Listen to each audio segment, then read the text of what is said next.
So hey guys, it's Detective Sadist, and today I'm going to be playing 999, 9 hours, 9 persons, 9 doors.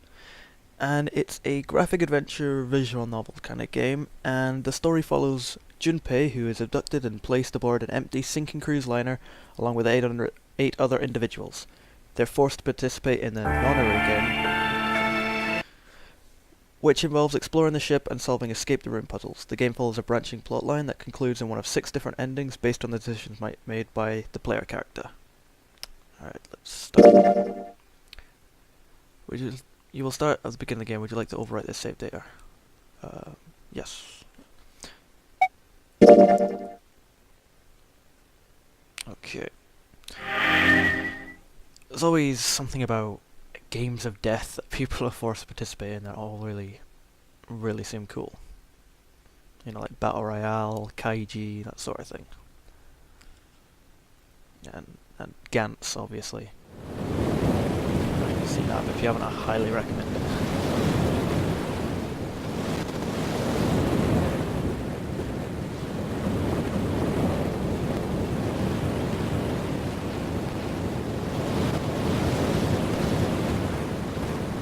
Now I'm using the DES emulator. That's the wrong way I say it, but I'm using that emulator. So you'll see my mouse keep popping on the screen from time to time.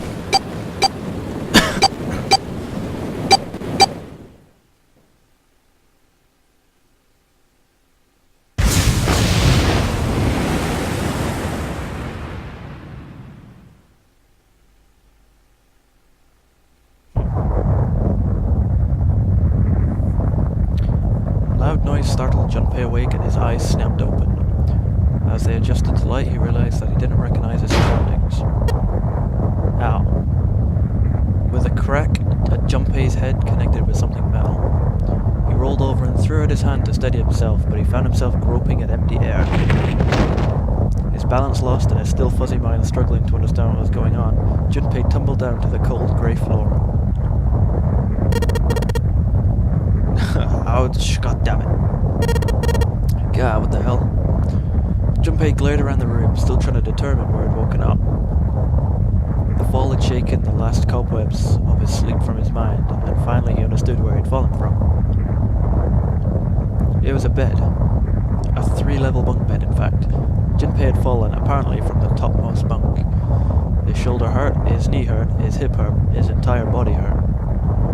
He could feel a bump forming on his forehead where it slammed it against a low ceiling. He wondered if that bump was the reason he felt his vision wavering a bit, but that seemed unlikely. At first he thought the tremor that ran through his legs was just another effect of his rude awakening, but as he looked around, he realized it was real. The whole room was shaking. Was it an earthquake, he wondered? It didn't seem likely. It was shaking far too quickly for an earthquake. Then again, Junpei had no idea what it was, if not an earthquake. He tried to tell himself it was important. Junpei rubbed the growing bump on his head and gingerly climbed to his feet. His balance regained, he finally took his first good look around the room. Reminds me of the old Titanic game, Adventure at a Time.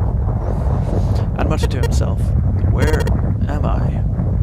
His pain momentarily forgotten in the face of the confusion of his circumstances, Junpei looked around the room once again.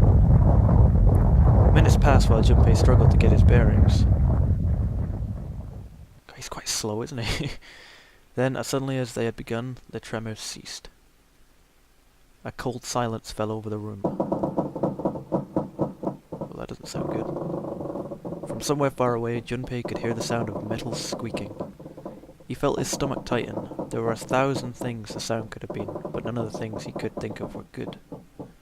In an attempt to distract himself, Junpei looked around the room once more. There was a stove that looked more antique than functional. The 3-level bunk bed had mattresses that were so thin they were little more than blankets. On the other side of the room was an identical bed, and set in the wall between the beds was a slightly dirty iron door. The first thing Junpei noticed about the door was the number roughly emblazoned across it. On the surface of the door, in red paint, someone had written 5. 5? What's this 5 mean? Suspicions and still utterly confused, Junpei approached the door slowly. Standing at last in front of the door, Junpei grabbed hold of the L-shaped handle. A push yielded no movement, and a pull the same result. A few more tries cemented the truth in Junpei's mind. It wouldn't open. It didn't matter how much he pushed and shoved, the handle wouldn't budge. Next to the door was an odd-looking device that reminded Junpei of a card reader. It didn't take a genius to figure out that the odd-looking device was keeping the door shut. Junpei knocked hard on the door. Hey, hello? Is anyone there? Open the door. There was no response. Junpei threw his left fist into the door. That's not a good idea. And stopped. What the hell is this? He wasn't really sure what else to say. On his left wrist was a bracelet of a sort he'd never seen before. In the center was a large LCD display. It looked like nothing else so much as a watch, but it clearly wasn't that. After all, it showed only a single number. 5. I'm guessing I'm like participant 5, maybe? That's the same as the door. True, the numbers were the same, but he had no idea what that might mean. All he knew was that it was strange and new, and he wanted it off. Junpei flipped his hand over as if to remove a watch, but the other side of the bracelet was solid. No buckle, no clasp, nothing.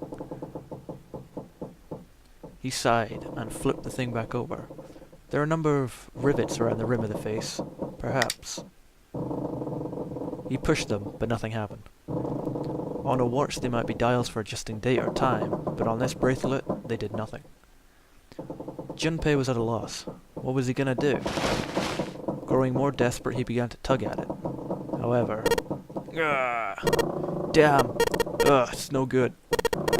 Damn thing won't come off. A steel ring ran from the face around Junpei's wrist and back into the face. He wouldn't be pulling the bracelet off at any time in the near future. What the hell is the deal with this thing? Frustration and desperation were beginning to mix as the reality of the situation began to dawn fully on Junpei. So much was happening, and none of it made sense. Junpei felt as though he were about to explode. Where am I? And why the hell am I here? Why? Why? What the hell happened to me? Oh, that was freaky. It was at that moment that he noticed the window. The window was the window was round, rimmed and riveted brass, like a window from an early 20th century ship. What? Wait, am I in a ship? Junpei walked slowly towards the window. He could see nothing beyond it but thick, impenetrable darkness. Junpei squinted, trying to see something. Anything. It was at that moment... Something cracking? What the? You gotta be kidding me. What the hell is going on here?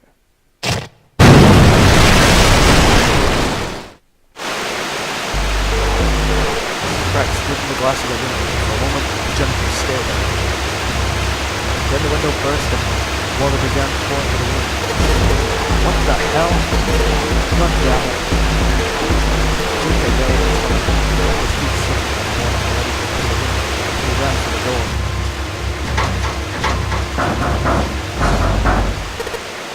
Hey. Anyone? Is anyone there? Come on, if you're there, say something. There was no reply. Junpei screamed and pounded on the door as the water began to rise. It was now ankle deep on the floor and rising quickly towards his knees. Things were not looking so good for Junpei. Not good at all. He needed to find a way out, and quickly. Junpei ran a hand across his forehead and brushed the sweat out of his eyes and looked around the room.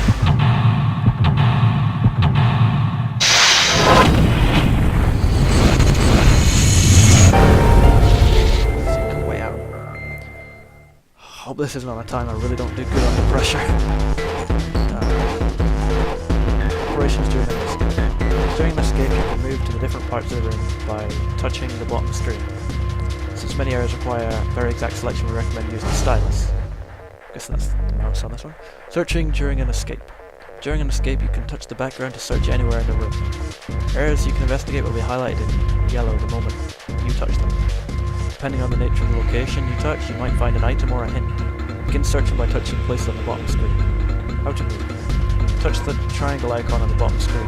Doing so will change the viewing angle of the room and move you to different locations. You can do the same thing by pressing left, right, down on the control panel. Bird's eye view. If you want to know where you are, touch on the camera icon on the bottom screen. This will show you where you are and what direction you're facing. Saving during an escape. Pressing start will allow you to save. If you want to quit, we recommend pressing start. Purpose of the escape. The purpose of each escape is to get out of the room. How you do that depends on the room. You'll need to search all throughout the room to discover what you need to do to get out. Search for hints and items that may help you find a way out. Okay. Suitcase. Let's try that. No dice, it's locked tight. Let's see if there's anything in the keyhole. It's a small keyhole. If I want to open the briefcase, I need to fill it up with a key.